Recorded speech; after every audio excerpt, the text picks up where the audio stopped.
Liam, who's the artistic director, well, one of the artistic directors of so we're just waiting for one of the actors to get changed, so if you want to start either saying anything about it or you can dive in with questions.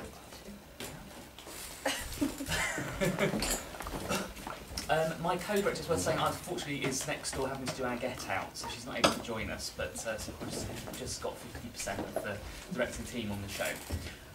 But yes, any questions that you have about the work, or I can tell you a little bit about how we arrived at it and whatever you prefer.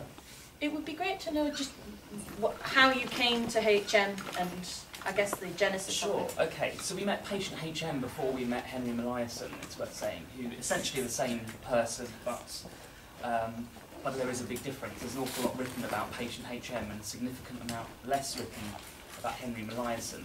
The way that we found him was Dr. Jacopo Annese, whose voice that you hear at the beginning and at the end of the show, his live brain dissection in 2009, we were watching the live stream, almost by chance, but partly because of my PhD interest in neuroscience. I was quite fascinated by this and the ethical questions that it raises. And so we watched that, and then started to become absolutely fascinated with the person whose brain this was, and wanted to know a bit more about the human being behind him. And we then realised just how big a mountain we had to climb with Henry Molaison. He's the most written about amnesic case study in the history of neuroscience. So it's an enormous task to research this person. What's significantly harder to find out about is his family life, and the 2 years in particular that led up to his operation in 1953 by Dr. William Beecher Scoville. So we were really fascinated in that. The other thing that really fascinated us about Henry, I think as a theatre practitioner, is there's a lot that can be read about Henry. There's art installations that exist surrounding Henry. There's lots of documentaries on YouTube, in fact, where you can hear Henry talking with Dr. Suzanne Corkin, which are fascinating documents. I suppose our interest was, as theatre makers, what can the experience of a theatre performance offer this story that none of these other documents can? And I suppose the most obvious thought is the fact that theatre can only exist by virtue of the hippocampus. Well, the moment that the performance has happened, it's gone, and it only exists in memory. Memory, in fact, is the only place that theatre can live. Of course, even when you film a theatre performance, it's film, it's no longer theatre. So it struck us that theatre actually is possibly the best mode of exploring Henry's condition and understanding the true value of the hippocampus and what it does. I'll just introduce at this phone, this is Melody Grove, who you may recognise from on stage, who plays all of the female roles. Contextualising where the idea came from. So then we spent a lot of time thinking about memory. We spent a lot of time thinking about what we would lose if we lost the last 2 years of memory leading up to our first day of rehearsals. So it started off, initiated as a very autobiographical project, and rapidly became much more to do with Henry and his story as our research grew. And then became quite fascinated with Henry as a theatre maker. The really interesting thing about Henry is that in the absence of these memories, he was an absolutely superb artist. He filled in these memories. The experience of with the nurse that you see, where he's spent every single day with this nurse for 10 to 20 years, but never remembers yesterday, never remembers, in fact, 8 minutes ago that he spent with her. So he develops this narrative around Dr. Suzanne Corkin, who was the person that he spent all that time with, that he must have known her at school. Of course, that must be where they know each other from. So in the absence of those memories, he'd fictionalise, he'd do what we do when we make theatre performance. He'd imagine, for want of having those memories that he could access. So we became fascinated by that, by Henry as actually a brilliant theatre maker, and that's where we found, I think, some kind of affinity with him and with his condition, which is a very, very difficult condition to try and understand. And at the same time, we spent a lot of time looking at other relevant case studies. So Clive Waring is another example, who's a British musicologist who suffered a degenerative disease of his hippocampus. So unlike Henry, who had his hippocampus removed as a part of an experimental neuroscientific practice, he lost his memory through a disease. And there's a documentary, again I think that you can watch online on YouTube about him, which I believe is called the man who fell in love with his wife over and over again, because every time she'd walk into the room, it would be as though it's the first time he'd seen her in 2 years. So he'd fall in love with her every time she walked through the door, which, as you can imagine, for her is emotionally exhausting and an incredibly difficult thing to live with on a day-to-day basis. I think there's possibly all kinds of resonances with a lot of the things that have been discussed today in relation to Henry and other sorts of case studies that we picked up on. So we spent quite a lot of time looking at other related case studies. And in fact, there's a slice of Henry's brain in the Science Museum as we speak that is actually currently there. There's also a point at which our story has to cut short because Dr. Jacopo Annese is in the process of scanning these 2,401 slices to turn Henry's brain into essentially a three-dimensional Google map of his brain, which is a kind of collaborative scientific project where scientists from all over the world will be able to look into the cavity that was created 50 or 60 years ago by Dr. William Beecher Scoville in order to hopefully better understand our memory. So there might be revolutionary discoveries that come from that, or we might discover nothing more. We really don't know. That's the scope of what may or may not be discovered. So it's a story in real life that's still very much being written. And of course, lots of ethical complexities. There was over 100 tests done on Henry during his lifetime, all of which he'd agreed to. But of course, it's really problematic with an amnesic who can never necessarily remember having given the permission in the first place. It raises a lot of complex ethical issues, which we are very fascinated by as well. But that's maybe enough of me contextualising. If there's any questions that you have for me or for Melody from the point of view of performing in the show.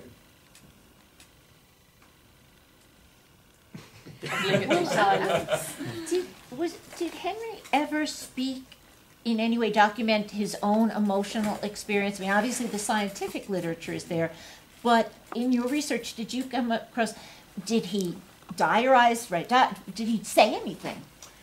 He loved doing crosswords. Crosswords, it was a significant activity for him, was crosswords. He was actually very, very good at them as well.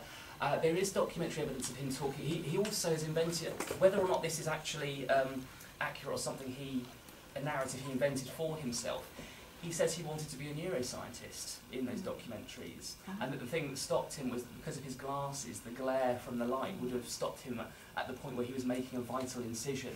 So whether that's bitter irony and a story that he's absorbed from somewhere, or whether that's in fact truth, we're not sure. And there's lots of other really complicated issues surrounding Henry, because also a little bit of his amygdala was removed, which is the seat of emotion.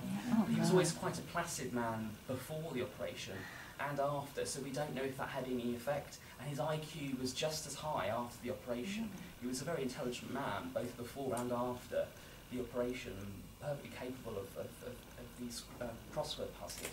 And there's also things that are completely unusual. He knew about Kennedy's assassination, which is impossible because it happened after the operation. Somehow some things got through, and we have no idea how that happened. He knew about Bob Dylan as well, which was after the surgery. And he knew that he'd had the surgery done. He knew he'd had the surgery. We talked about that. But was any of this emotive? Like, did he discuss what it was like to be him? Did he? These are things that there's a few interviews on YouTube, and that's as much as you can find. There's a book coming out by Dr. Suzanne Corkin, who's the person who we've been in contact with, who's the person who spent the most time with him. He lived to the age of 82, actually, and had the operation at the age of 28, so he lived for an awfully long time with that condition. Everyone, I believe, everyone called him Teddy. Everyone in the Bickford Health Centre, which is where he died, called him Teddy. And there's a few interviews that are the best documents that we could find where he talks about his own emotional experiences, but by and large he was very affable, very likeable. Very calm, easy, laid back, seemed so warm and gentle. That had real issues with technology that was developed. The remote control, he had real issues with the television remote control and inventions that came post-1953. He really struggled to try and understand them and to try and process that. So that was something that made him uncomfortable. So his life was sort of lived perpetually in 1953, even around about 2008 when he passed away. Wow. Well, I just say he did a fabulous job and just made this person so fascinating, completely fascinating to me. Thank you. Well, thank you. I don't know if anyone picked up on it either, but the idea in terms of the form of the show, we wanted to try and the instrument that was used to dissect the brain is a cryomicrotome, where the brain's set in a block of frozen gelatin and sliced. So the language of the scenery eats the actors really, rather than the other way round, and basically it's trying and find formal ways of putting that on stage and giving in an hour maybe a slice of that brain, and just trying to sort of find some of the things that might be hidden in there that we still don't know about. So that was the idea. It was very effective. I found the putting the hands on the head was a really was a good move, because it just felt like you were going into your own little theatre. It was a little bit spooky. It made you value your hippocampus. It's great, I've got one of these still, you know. It was a great little journey. I didn't really know where the hell I was going in there, but that was quite a special move. I thought it was really useful. It was an exercise that was done with me when I was at drama school, where we had to close our eyes and put our hands out in front of us and try and mark out the size of our own heads. And then open our eyes, and then try to keep those hands the same distance and slowly bring your hands back. And you always imagine outside your own skull. It always seems very strange when you think, what's happening in here? It's so strange. We thought, well, that might be quite an interesting thing to, as you say, the sort of theatre that's playing out in our own minds, and the experience that you're bringing, the memories, I suppose, that you bring that inform a theatre. And almost that frustrating thing as a theatre maker, you don't know, and the wonderful thing is that you don't know what experiences and memories people are going to bring to your show. And it's something that cropped up from discussions this morning, people who've had personal accounts and stories to share as a result. And you just hope that perhaps this story might unlock other people's stories, and you might be fortunate enough that they come and share them with you. And certainly that's always the aim, I think, with our work, is to try and unlock those experiences and use it as a point of discussion, I suppose. Just hope that perhaps this might just open up the possibility to discuss people who've had similar experiences or want to share. So I suppose that's what we hope is the show's just the starting point of that. And were any, you talked about looking at other case studies that related, were any of those, so it sort of flashes through the piece, were any of those asylum cases that you looked at? William Beecher Scoville was particularly interesting to look at in relation to asylums, because he did a lot of lobotomies and with people in asylums, and an extraordinary man. His house resembled a museum of artefacts he collected from all over the world, and I think it's also worth saying that after this procedure on Henry, he actively advocated against taking out both of the hippocampi. Taking out one hippocampi in lobotomy patients was quite a common procedure up until this point. Taking out both of them had never been done before. And it was, and I suppose it's interesting that Henry's father, there's not a huge amount of documentation on the father, but the one thing we could find is that he said that he didn't want a mentor for a son. That was how he described his own son. So their parents are faced with this impossible dilemma of allowing their son to continue with his tonic-clonic seizures, sometimes up to 10 times a day, with very, very little. He had to give up his job at the local garage, had very, very poor quality of life, and take this huge risk at the time. Unfortunately, the practice now is, in fact, the drugs to deal with epilepsy are significantly better for a start. But also the procedure that you would go through is significantly advanced, thank goodness, compared to what it was in 1953. But Dr. William Beecher Scoville was particularly interesting to look at in relation to asylums and the work that he did there. And just one last thing. The interesting thing about Henry is he's described as pure. A lot of the other patients that had problems with the hippocampus had other kinds of damage as well, because it's buried so deep inside the brain. That if people went through a kind of trauma or for any kind of, or had a disease, it would often affect multiple parts of the brain. With Henry, it could be completely localised to one part of the brain, which is highly unusual, and is the thing that is the reason why he in particular has told us so much about what that particular part of the brain does. So it worked. So even though he had bad memory amnesia, he stopped being an epileptic. He's had to continue taking the drugs for a little while afterwards. It greatly reduced the seizures significantly. So it solved one problem and created some significant, pretty significant new problems. That went well then, didn't it? Especially. What, with the ethics of trying to get somebody who won't remember to agree to slice open the brain, like you said that's like throws up interesting ethical, but what's like your take on that? Is that like okay for somebody to go, do you want to do this? Yeah, and then you could ask him the next day and he could say no. Like it's a really what would you say? It's very knotty and it's a very difficult question, and I think we're sort of I suppose we found this story and have told this story through the work that Dr. Jacopo Inese has done. And I think that it's also very, very tricky because if you could reverse time, you'd have raised significant questions about that procedure going through, but we're all also part of Henry's legacy.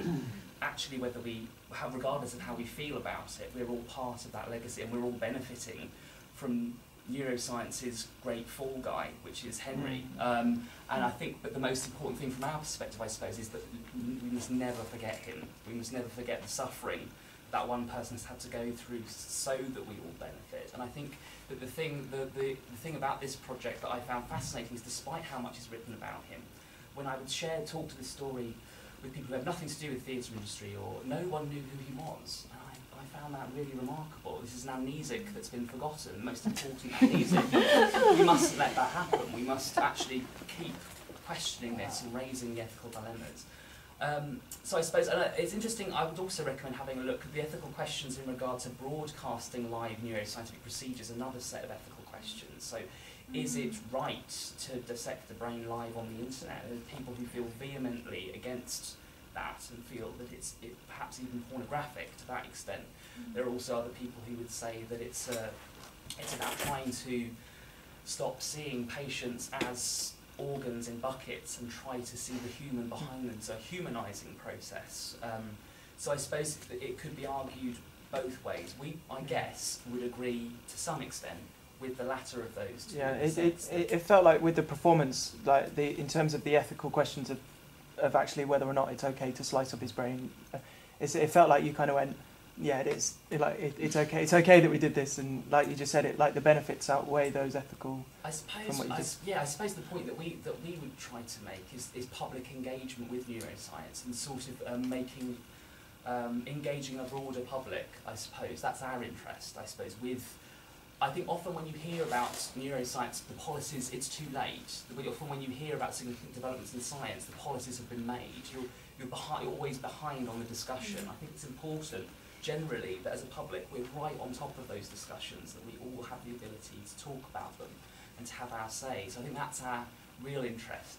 And just after our final, we performed this show for our last performance in Edinburgh on Sunday, and we had a free event which was a live video link up to San Diego, so the public could directly ask these questions to Dr. Inese.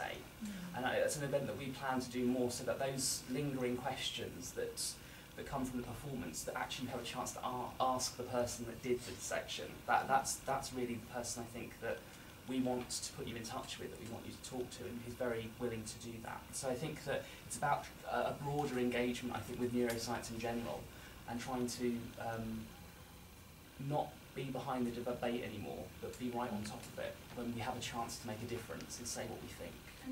And to generate discussion amongst audiences, for people to come and watch the stuff and go away and talk about it and kind of ask questions like, you know, what would you do if that was you? And that's also what we want to do, isn't it? Is get people talking about it and asking those questions to each other.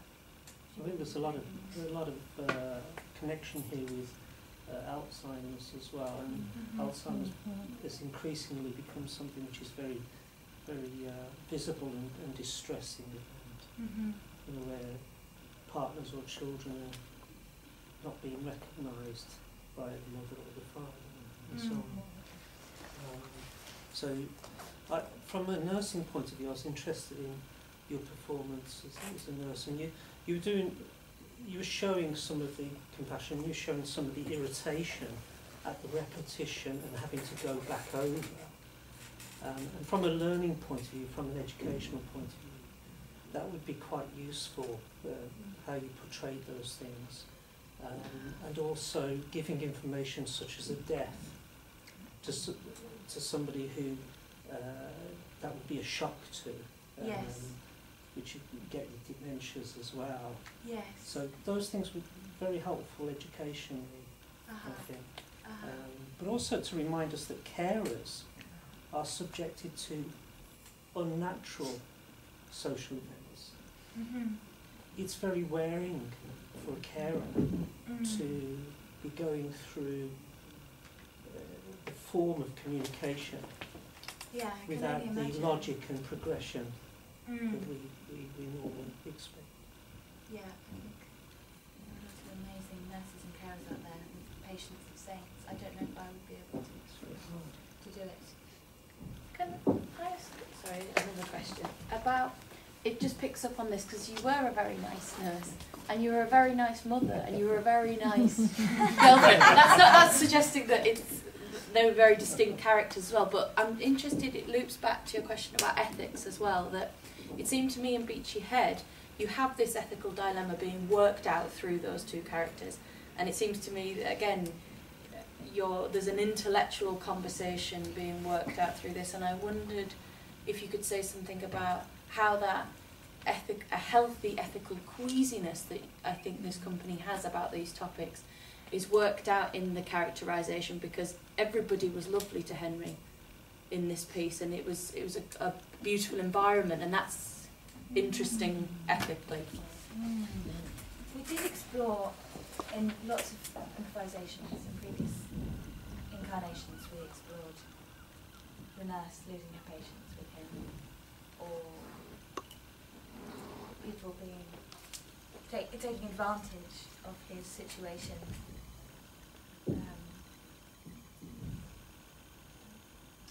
Yeah, and I suppose also trying to explore.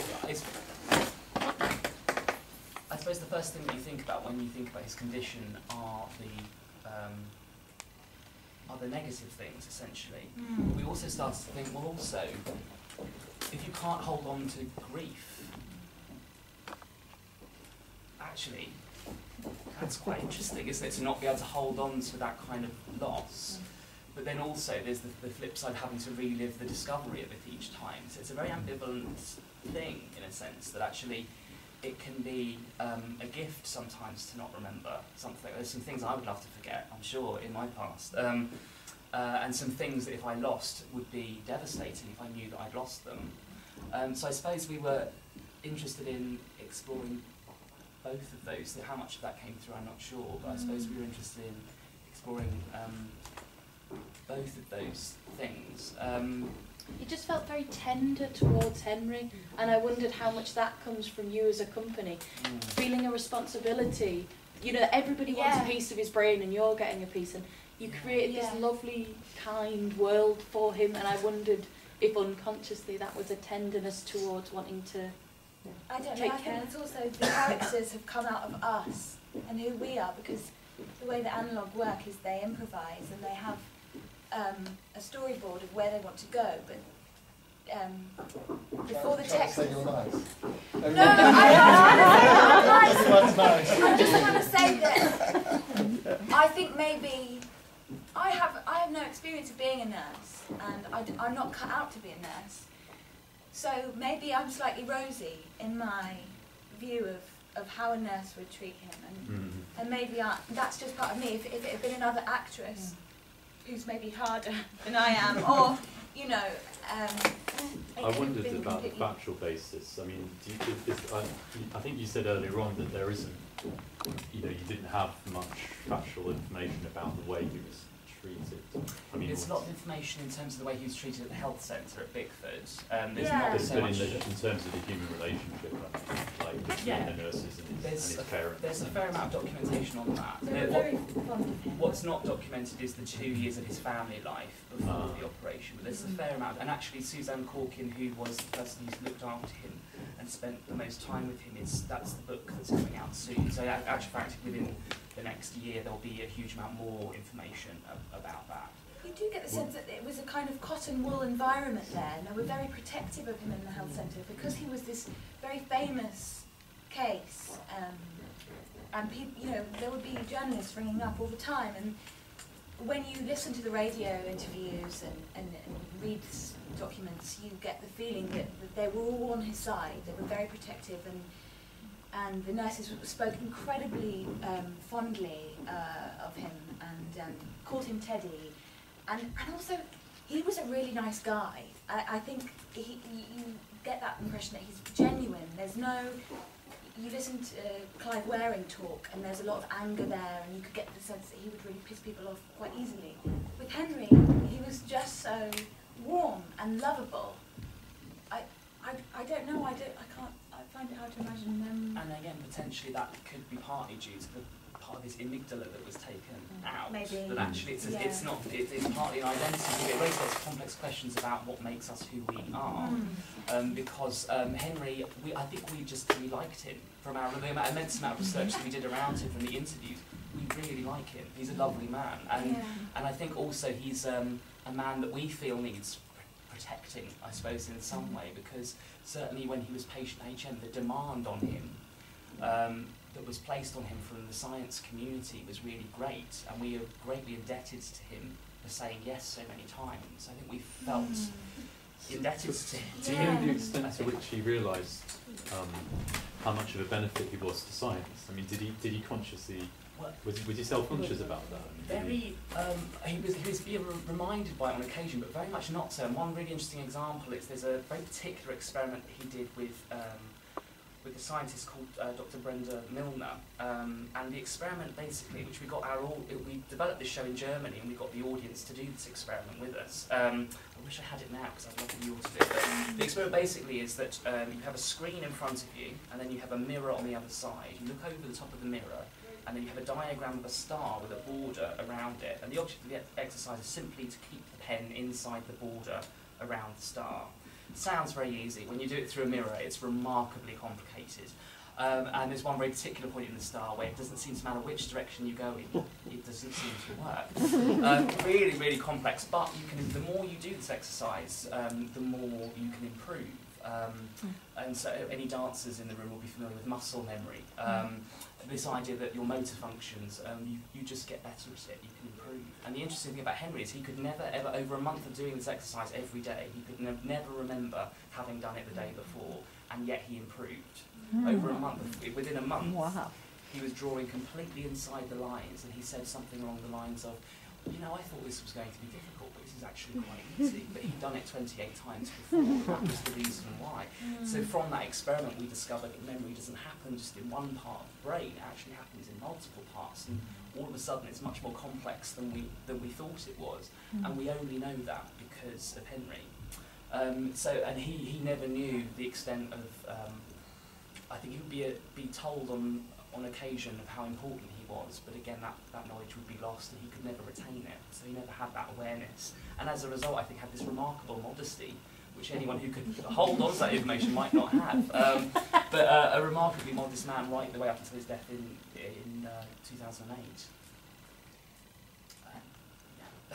How much contact did you have with Dr. Naysay or any other neuroscientists, and how were they involved at all in the process? Have they seen the shows? Did they see the script beforehand? So the first person that I approached was an organisation which is the Wellcome Trust, to support and help us to make certain connections with both Dr. Naysay and another memory expert and neuroscientist called Professor Aggleton, and the Centre for Neuroethics at Oxford University, which was only founded in 2009, which is fascinating to me because it strikes me that this is an emerging field. So I phoned Dr. Naysay up very, very early on in the process. It felt quite important to speak to him personally about what we were planning to do. Firstly, in the first instance, just to see how he felt about the possibility of that, and secondly, to find out in what way he might be interested in contributing as a collaborator to our project. And he was very, very fascinated and very, very interested to be involved, and at first on a consultancy basis, giving us access to research that otherwise would have been much more difficult to get hold of. And then over a series of transatlantic phone calls to the Brain Observatory in San Diego, I think we probably just built a trust over a certain amount of time, to the extent where he agreed for his voice to be used in the show.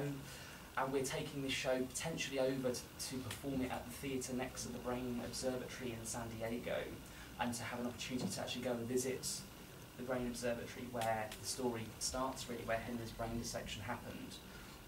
So this show will be travelling there and being performed at potentially a neuroscientific conference in Germany as well in springtime next year. But yeah, so he was a long-term collaborator, and we ended up collaborating with him in ways that we hadn't anticipated when we first started, because he was interested. And the other interesting thing is we'd made a bit of an assumption about Dr. Jacopo Nese, which is, well, he's sort of a storyteller, really, isn't he? That's what he does. He sort of tells stories.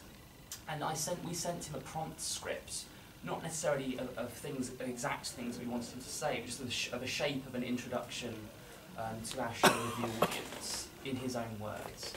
And in that, he happens to say, I think of myself as a storyteller. Wow, I'm so pleased that he thinks of himself in that way, because that's how we've been thinking of him. And he thinks of himself less as a neuroscientist in many respects, and more as a documentary maker, documenting the brains of patients who suffer with brain damage, but also now living donors. He meets quite regularly with living donors in their life, who, in their death, he will dissect their brain with their permission, who don't necessarily have anything wrong with their brains at all. A lot of actors from Hollywood, strangely enough, seem to be donating their brains in the interests of science. So we had a very close research relationship with Dr. Nese and various other neuroscientists along the way. And he does mention feeling somewhat conflicted about what he's done. And this person could not possibly have granted permission for him to dissect his brain, particularly on the internet. So legally and ethically, how could this happen? It's complex. I mean, he gave permission for every single procedure that happened.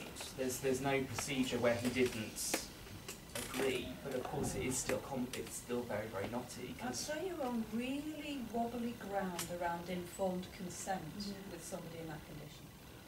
And I just find the whole thing barbaric. It really churns me up, because I feel I've witnessed a brilliant piece of theatre, thank you very much. But what I've experienced is somebody who is rendered so utterly powerless in something where he has become a freak in a modern day freak show. And I haven't finished. I could argue, yeah, we've learned a hell of a lot from the freak shows of the past. And I love what Gary Robson's done with that as a disabled artist in the last freak show for Fittings, multimedia from Liverpool. And what Matt Fraser has done with Sealboy Freak and so on. But I just feel like this guy couldn't have given informed consent to be so intruded like that, and then displayed like some kind of brain porn on the internet. It sickens me, really sickens me. But then that's one argument for certain. And I think that it's also making a presumption that he's not able to make any decisions at all, though, as well. Which is, but it sort of does suggest that he's not. That actually, we shouldn't take into account anything he says in that case, because that would sort of be an argument to say that he wouldn't actually be able to make any decisions at all that we. That's not what I'm saying. I'm saying in a court of law in this country, he would be classified as a mentally disordered defendant. So I would argue, could he actually legally give informed consent for this pornography on the internet? Well, a lot of the permissions, I don't know the full extent of the difference between the US system and the UK system, but the permission, for example, he had the people, because his mother died, I can't remember which year his mother died, but then certain permissions were handed over to the guardians that were surrounding him. So there were certain permissions that were taken out of his hands. That's absolutely true. And obviously it becomes even more complex as because the people that looked after him were a lot older and gradually passed away. Then permission would be passed over to a care worker. I think Dr. Susan Corkin, was the last person that actually had a sort of guardianship over Henry. So it's a really, really complicated, but partly that's an issue to do with how long he lived for, because he lived to the age of 82. That again makes it very, very unusual, because he outlived all of his family and a lot of the people that could care for him. And the family, I think, made a conscious decision at somewhere along the line to pass complete guardianship over to his carers. So it was actually removed from the family altogether, which is where, and I think, from my understanding, I looked into the research of there was a court case, I think, that came out of the 1950s operations. That's the one I think in particular that I find the most troubling, is the 1950s operation. I do see your point in terms of the 2009 operation. But there was a court case where the parents sued Dr. William Scoville, understandably, for what had happened to Henry. And that was thrown out of court, I think, due to the permission forms that they'd signed back at the time. Yeah. So they weren't able to do anything about what had happened as a result of that. In fact, possibly the only positive thing that came out of it, certainly not for Henry, but perhaps for everybody else who came after him, was just that procedure could never happen again. So that was, which is great for all of us, but not at all great for Henry, who'd already had that happen. But certainly in terms of the procedure, I suppose my biggest ethical concerns in particular are with the 1950s procedure, without which the procedure back in 2009 wouldn't have happened. So I always think in particular, and I think that was the thing that I took most ethical issue with was the fact that this happened anyway. It was described by William Beecher Scoville as frankly experimental. That was how he described the procedure, which is terrifying to think that that's the terms that the neuroscientist is using to conduct I guess it. it kind of hammers it home that he went next door to the hardware store and got a bloody hand drill. Yeah. Yeah, absolutely. And he was glad it was cheap at the price. Yeah. Saved a few bob. There was another guy who went round in a van, wasn't there, and he did lobotomies in America on monkeys. Well, he had the monkeys on display that he'd lobotomised. Oh. Walter somebody, and he did lobotomies in the back of a van and then demonstrated how successful they'd been on the monkeys. But I just wondered, in terms of this freak question, I wondered if that had been a deliberate element in the score of the music, because obviously you're playing on the 1950s music, but sometimes it seems slightly too loud, almost circusy, and I wondered if that was a deliberate thing to pick up on what Julia was saying about how you felt that there wasn't a sort of exploitation, slightly circus element happening around this man. Yeah, I mean, I suppose there's also a lot of hidden sounds in those sounds as well of Dr. Jacopo's lab. So there's the sense that what we're hearing is coming from the brain in the lab somehow, as though that brain is being dissected, somehow what's coming out of it. This is a very abstract and conceptual idea, but what's actually coming out are the memories, the thoughts. The Ennio Morricone music that often comes in is music that was played during the dissection. So those are all, that's all music that you heard in the lab. So we could do karaoke dissection next, couldn't we? We could all have a go. We could all get hand drills. I'm sorry, I've got to leave. I'm really sorry. It's not about this, but I'd love to keep stirring you up. Thank you for having me. Good night. Yeah, so those some of the choices were informed by our research of what music was played whilst the procedure was happening. Some of the music was from 1952, 1953, so culturally specific to the period just before the operation. And in terms of, I suppose, the circusiness, I haven't really thought about it in that way, really. But I suppose there's certain distortions in the music that are there to sort of try and represent, I suppose, trying to understand what's the experience of these memories disappearing like. So there are lots of sort of cultural reference points, like Michel Gondry's Eternal Sunshine of the Spotless Mind, which tries to sort of aesthetically show what it might look like to delete people from existence, or so trying to find, I suppose, ways of using theatrical artifice, I suppose, to try and understand what it's like for 2 years of your life to disappear, and so distortions and warps, and the lab from 2009 somehow creeping into 1953, and these sort of distortions between patient HM and Henry. I mean, that was the other interesting thing about having two actors playing the same person. and the questions that we had about, you know, is the Henry that comes out the other side of this procedure in 1953 the same Henry that went into the procedure? Are they two different people? Are they the same person? Are they? So it raises, and I don't have an answer to that question. And I suppose an interesting thing about, I suppose, the choice of Peter, the actor that plays HM, for that final scene with his mother, we actually switch actors. So you have the actor that's been playing the older Henry meet his mother after the operation to try and understand, I suppose, what it's like for her and the person that she's speaking to. And it's strange because it's him, but it's not him at the same time. That he's been fundamentally changed in some way. And trying, I suppose, just understand what that might feel like from her perspective. So I think what we were interested in particular were those immediate personal relationships. And certainly the procedure in 2009 was the doorway through which we found out about it. I know there's very strong opinions for and against that, but certainly this show, we wouldn't be having this conversation now without it. That's the one thing I'd say. No, go ahead. You could be having this conversation without it having been broadcast on the internet. Oh no, I wouldn't have known about it if it wasn't broadcast on the internet. In reality, it's unlikely that I would have. That is the reason, that is the way how I found the story. And I'm not even sure how I feel about that, in honesty. One other thing, and I found this fascinating, I was doing some work with living wills, trying to promote the idea of people preparing a living will, and I realized there was a medical ethicist who's a philosophy professor, that there's a big controversy about what living will do you honor. So if I write one today that says, when I'm drooling and la la la, you know, shoot me the first opportunity, is that the real one, or is it the one I write when I'm drooling saying I want to live forever?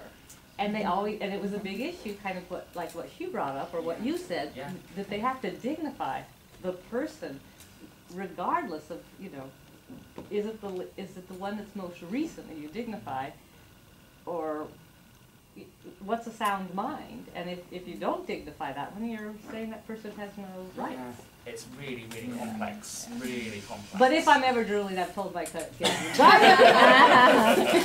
And again, I'd say we have no answer to that either. I think that's a really fascinating and deeply complex question. And I don't think we have answered that at all with this show. And I think in an hour-long show, I think it'd be very, very hard to answer that question in any satisfying way.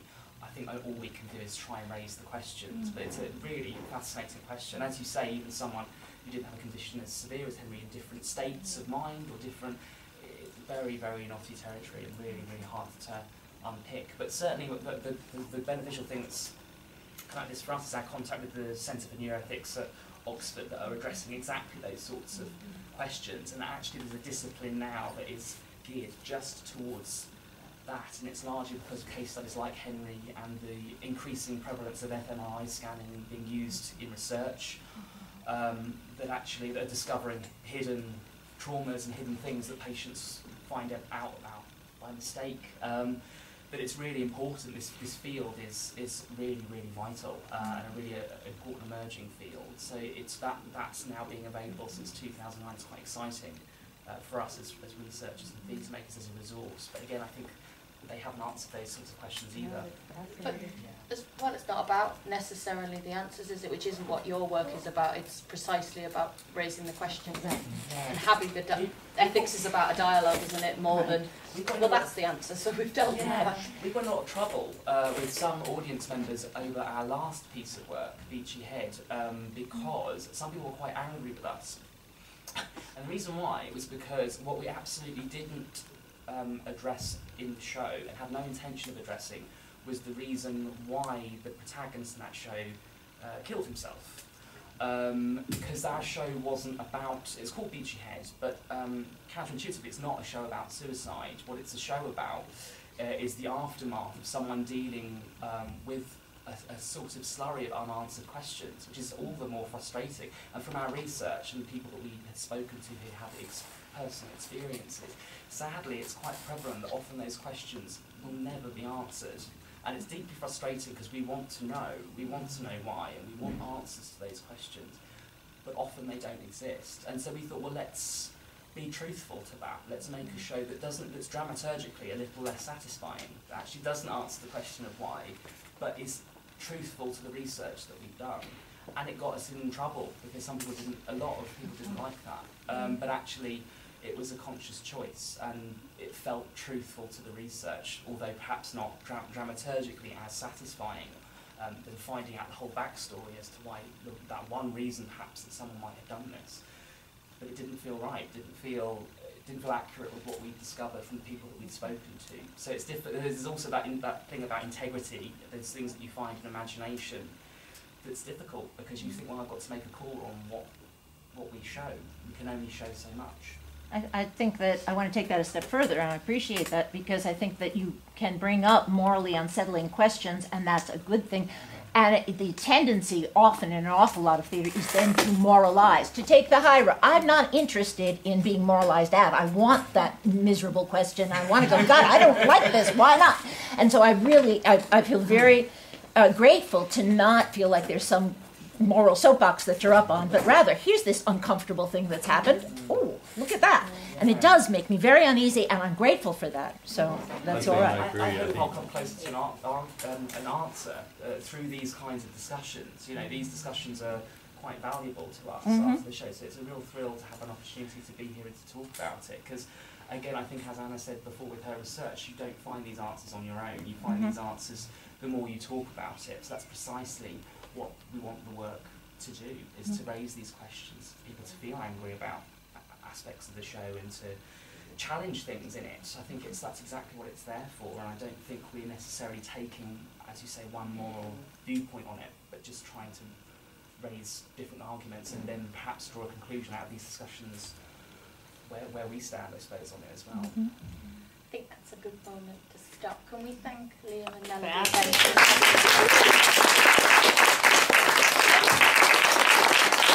Am I right in thinking as well, Liam, that you've got some copies of the script? I think we have in a box. For sale, if anybody wants to buy a copy of the script, pester that man. Is that right? That's fine. For people involved in the HRC thing, we've got about a 15-minute break to go outside and get some fresh air because we've been indoors for a long time, and we'll come back in for the final section and then we'll go to the pub. All right, but yeah, pester Liam for scripts if you'd like.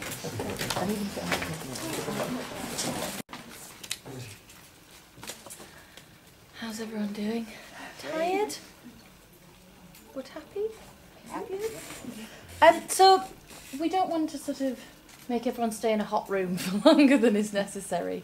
And I'm sure, well, hopefully you're all going to stay for a drink and things. But we just thought that hopefully what people have got out of today is to just begin to start throwing up what some of the questions might be that we want to carry forward in this network over the next 12 months, because we've got this conference, 2-day conference next September, and it would be great if you could all come and contribute. And like I said, we're going to open that out beyond the network, but it'd be great if the network members, where they feel willing and able, to contribute papers or workshops or whatever. It can be in all sorts of formats. So that's one thing. What are the questions that we want to carry forward, but also what do we want to happen over the next 12 months, because we can have a website. What do we want to think about in terms of the publication, because Juliet and I will be developing the book proposal for that, and we have one publisher who's interested, but they just want to see a fleshed out proposal. So just a sharing of ideas really about the website, the publication and the conference, anything, or reflections on the day. Really it's just a roundup and looking forward, so I just thought I'd open that out. Well, I'd just like to start by thanking people. I feel just absolutely saturated. I couldn't take in any more. It's been a really exciting day, and I thank all the contributors. I'm just so impressed with the productions and the work that's going on. And I have loads of new questions that I think I need time to kind of think about and probably email you about. But I, for one, have already benefited greatly from connecting with Juliet, who's going to be out in Vancouver next spring, and we're already talking about collaborating on some of the work that she's doing and some of the ways that I would like to contribute to documenting the impact of the work she's doing. Great. So that's been one immediate consequence for me. Great. Thank you. I think it would be nice to try and think of some way of carrying on discussions via email in a way that doesn't kind of overload people's email inboxes. I was going to say, because with the Madness and Literature Network, which was again AHRC funded, we did 4 invited workshops. We started the first International Health Humanities Conference, which will be in New Jersey actually, next year, on music and health. Do you know when? Sorry? Do you know when? I haven't got the final date yet, but it'll be August. The issue that you might want to think about is, one, keeping your website as simple as possible. 2, you've got to give a reason for people to go tracking onto it.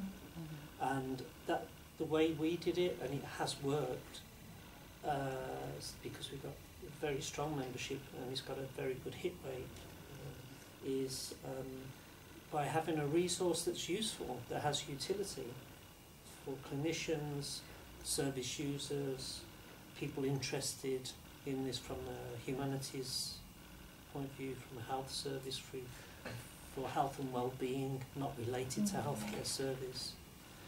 And I would strongly suggest you think about what could be the resources that not you build or you put in, but you facilitate people tumbling in, and not just from this workshop, but much broader and wider.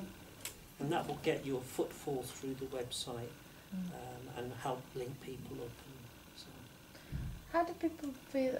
One thing that immediately springs to mind is one of the things that, how open should this website be? Because one thing that sprung to mind is obviously Juliet was talking about cascading invitations to share stories and experiences, whether you're a staff or whatever. But that has real problems if it becomes a public domain, and if it's just for us, what do we? Is this a public website or is it a private website? Because that has different. I think that what I'm talking about certainly at this stage is something different, which is just between, it would be part of a project that would be me looking to try and elicit narratives from any interested people. I don't think that would be for public consumption straight away, and obviously that would have to be something that anybody who wanted to tell their story would make very clear. So I think that's kind of separate from a resource that we could all use to sort of, discuss points or, have other... I mean, I think you wouldn't necessarily want to go through the details today, but I don't mind at some point taking you through some of the decision making for the Madness and Literature, which you can look at anyway. Yeah. And the key resource there was reviews submitted of books, largely, that have madness as a topic, substantially. And you put quotes, some small quotes and a review. And then anyone accessing could go through schizophrenia, depression, asylum, any category, and find then a list of books that relate to that. Unpack that, and you've got a review and quotes. And then other informational stuff, links and so on. And then it doesn't have much admin, so you don't have an on-cost. Beyond the life of this project, you've got to realise that the website will have an ongoing cost. So you keep it nice and light, and you're getting straight away with uk.reg and find a domain name that hasn't been pinched, which is .org. Buy it, because it's only about £8 or something for a couple of years. And park it, and then get your IT people to... Are you looking for something that just serves as kind of a place for us to communicate? Well, that's the question that I'm asking, really, because we can come up with what we want the website to be, but I'm sort of saying, what do you want? Do you want a website? What would be a useful thing to carry these dialogues forward? Do you want to carry these dialogues forward? What would be a valuable tool over the next 12 months to allow us to continue, so that today doesn't evaporate, basically? It would definitely be good to have a communication. So as you mentioned, maybe an email group, etc. I'd be keen to find out what it is you want, really, so I can disagree. And then potentially put something into the mix, because it is as quite broad and open, and if you've got a clear brief, I think you should steam ahead and then let us disagree and add to it and change and alter. Well, I just have quite a basic idea, really, of it, that it would include sort of biographies and publications of, or, you know, activities, performances, whatever, of the network members, images from practice or architecture or whatever, so there's a gallery, and then perhaps something where people can write up what they're doing or things that they're currently thinking about, so that there is a formal space to share the ideas that and keep those ideas and dialogues going over the 12 months, but it's not an obligatory thing, and also it's not coming into your inbox the whole time.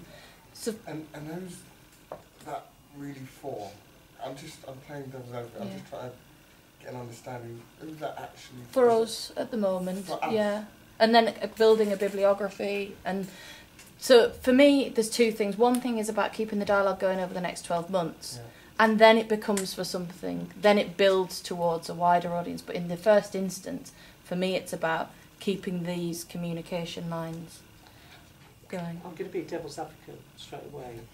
Just from Just the point of devil's view- advocate, Well, just just a no. reality check. You know, that most, if you look at the university sector, I know there's other sectors, but the university sector, there is so much going on in actually, like, heavy reduction of staffing levels, and the time allocation is a problem. I think ongoing kind of putting the details in, we're doing that to death with the Metric Society at our universities, you know, putting our papers, but I think that won't be as productive. I think you want to be a bit more lean and mean somehow. And if you're doing a discussion, a live discussion or something like that, maybe just the very occasional one, maybe just one or two in the year, where you have a subject area you want to have a live discussion with, you know, people texting in. Because if you're too ambitious, it actually causes a lot of stress in building a network. It's almost like you've got to let some space in and facilitate exchanges naturally, and you know, letting other people know. You know, built environment. At Nottingham we have people in built environment who are interested in built environments in hospitals, and they're interested in soundscapes in hospitals, and they're interested in music and space and healing environments. So these are the type of natural unfoldings and emails that start to crisscross. But once you start to try to organise it too much, you'll get incredible headaches. I mean, no real ones. I mean, it's just, it can be quite nightmarish. I almost can't believe I'm going to suggest this, but it's worked for several groups that I'm in. It's really easy to start a Facebook group, and you can download documents onto it. You can put links to all manner of things. You can start you know, you can have photograph albums, and it's free. And you can decide if you want it to be closed or open. I mean, I've used it for a lot of things. That's why I started Facebook. I could round up my students that way more. Email? No, I'm going to go check my status or something else. But so, I mean, and that's, you know, if you just, and one group I'm in, that's worked really well, professional group, because if someone has an interest or a question, they'll post it on the wall, and then you'll get notified, and you can set up a time to chat. So. One thing AHRC discussions recently, what came through that was, you know how sometimes events have speed dating, you know, for you two circles and you go around and find out about the research and so on, is that we're not very good at collating just simple links. You know, you're in nursing or medicine and you're interested in art and theatre or whatever, and having those clickables for an online membership would be dead useful, so that people come on and they say, okay, well, I'm interested in theatre and this. Academia.edu does that though, doesn't it? Sorry? Academia.edu does precisely that. Yeah, I think it's getting, you know, kind of corralling that for your this. For having that as a, because that has a profile-based thing, but I wasn't sure whether that profiles were not what people Because I think that's how Edu works. You have your profile and you have your keywords and you upload papers and things like that. But that might involve the kind of thing It's that you really getting stuff done, which is simple and quick and useful for connecting, but doesn't involve, lots and lots and lots of administration into the website, because it's very expensive to do that successfully. And a lot of academics will kind of freeze with the effort. So sometimes this is being done while you're cooking tea for the kids. So it's just getting a little reality check on the getting the resourcing coming from a lot of people, but just being modest to start with. Just I think seems to work better. Is there another meeting? Is there a meeting planned between now and? There's no money for one, so no. We've just got a budget for this and for the second one, and that's so that's a the stretch question, to. isn't it? Is how does the work carry forward over the 12 months? And this is a question of form, really. Well, it's making it's kind of getting the membership. And then getting the algorithm or the form on the website such that it can be useful and it has utility, and that you or other people contribute to the archives and the resources ongoing by filling in a box. But once you get beyond a small box for a submission of anything, people just start going, oh my God, can't do it. As today seemed to me to be largely about performance. I know it doesn't answer a lot of people's interests, but would it be a way forward to start to make a collection of clips and visual stuff and video clips of performances about and performances with? Because there seemed to me to be this, they seem so very substantially different. The people who are working with and the people who are working about. One could create an archive, couldn't one, of people working with and people working about. And you could write reviews of shows you've seen, ask the company, please can we use your promotional material and upload it. And so in between now and the next conference, although a lot of sort of theoretical questions wouldn't have been answered, there would be a bank of material that could be referred to. I think that's a really good idea. Listening to a lot of this today and thinking back to the original proposal as well, it sort of strikes me that really at the heart of this, we've said the whole time it's theatre in asylums and theatre about asylums, but actually there's a historical aspect to this too. There's theatre about asylums, taking a historical angle, looking back in the past. How were asylums portrayed in theatre, sort of 10, 15, 30, 40 years ago? How are they being portrayed now? But then there's also the theatre that went on in the asylums when we're still talking about large-scale psychiatric institutions, but then also a lot of the work that we've been looking at today, where people are now working with people who are still in some kind of patient situation, but it's not big asylums anymore. So it's almost as if you've got this in and about, both going through time, and maybe in some ways the way to sort of, maybe we do all need time, as you were saying, for just this to kind of sink in and think about where we all fit in with this. The links that we think we want to make on a more kind of personal level over the next 12 months following things up. And then perhaps, it makes more sense in some ways to kind of come back to some of these questions again in a couple of weeks, via email, via Facebook, however it is, and actually see where we go in that sense, if that makes sense, once things have matured. I don't know.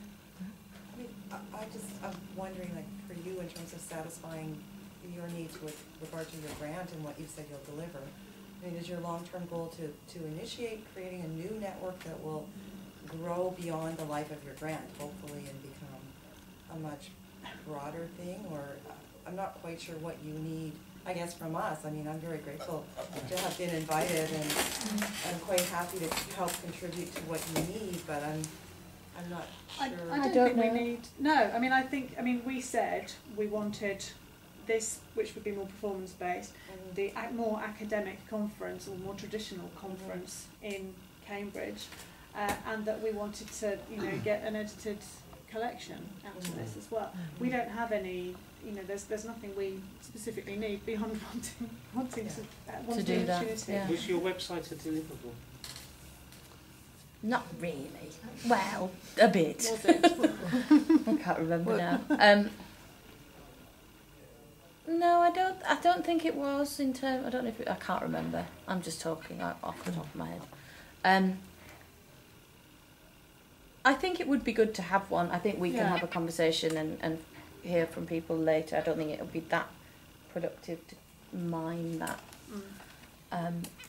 now. But in terms of that, beyond the life of this, I don't know yet. It would be lovely to think that something could come out of this in the longer term, once the life of this grant is over.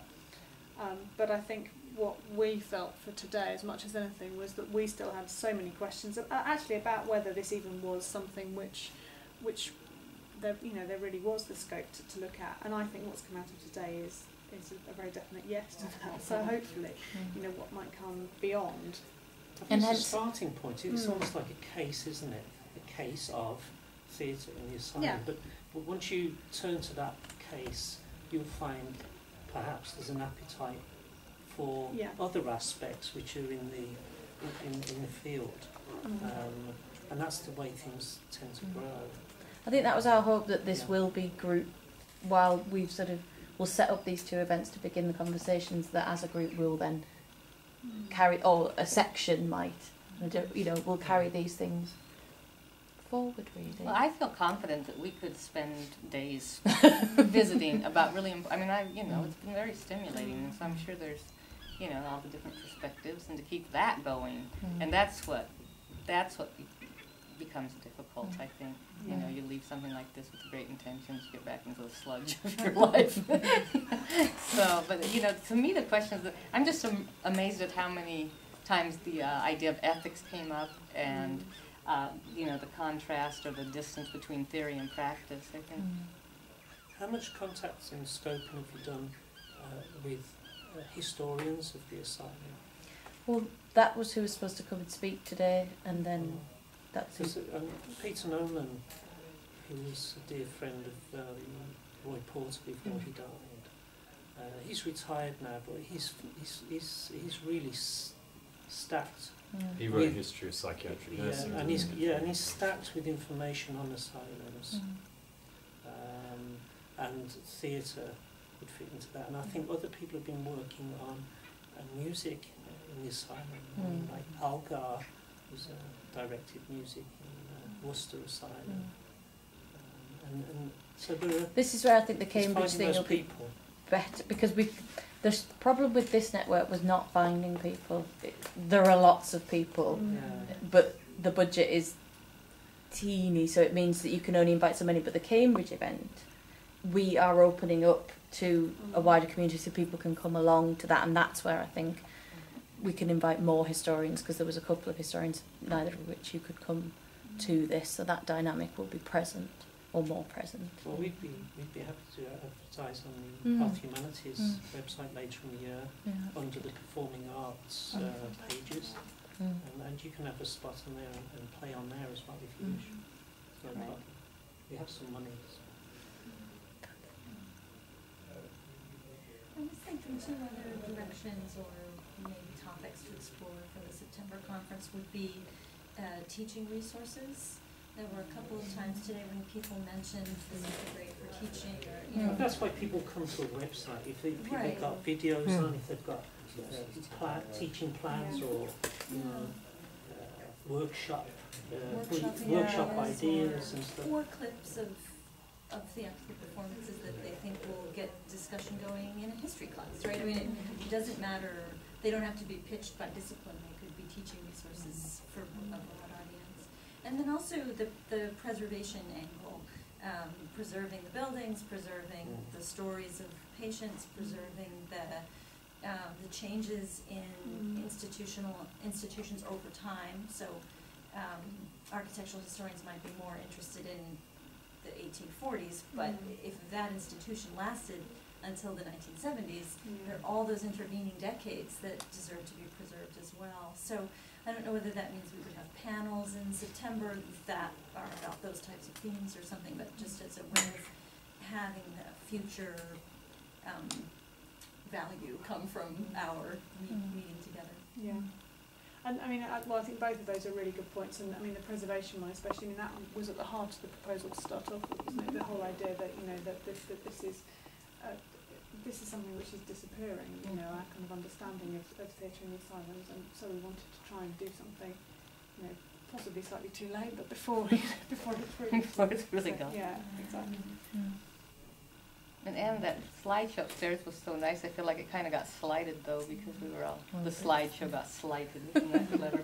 Yeah, you know, everyone was so preoccupied, but that's a fascinating. Can I suggest that when you nearer to the conference, we get you to have a chat with Tess Jones, who's the editor of Journal of Medical Humanities in the US, because she took the special issue from stuff on madness and literature, and there's no reason why, absolutely no reason why this fascinating theme or topic can't be a special issue and add to your product, as it were, at the end of the day. I vote pub. I think people are done. Yeah. Thank you everybody so much. I'm really Thank chuffed that you came and contributed. I had a great day. Do you want to lead a walking party to the Rusty Bike, and I'll sort some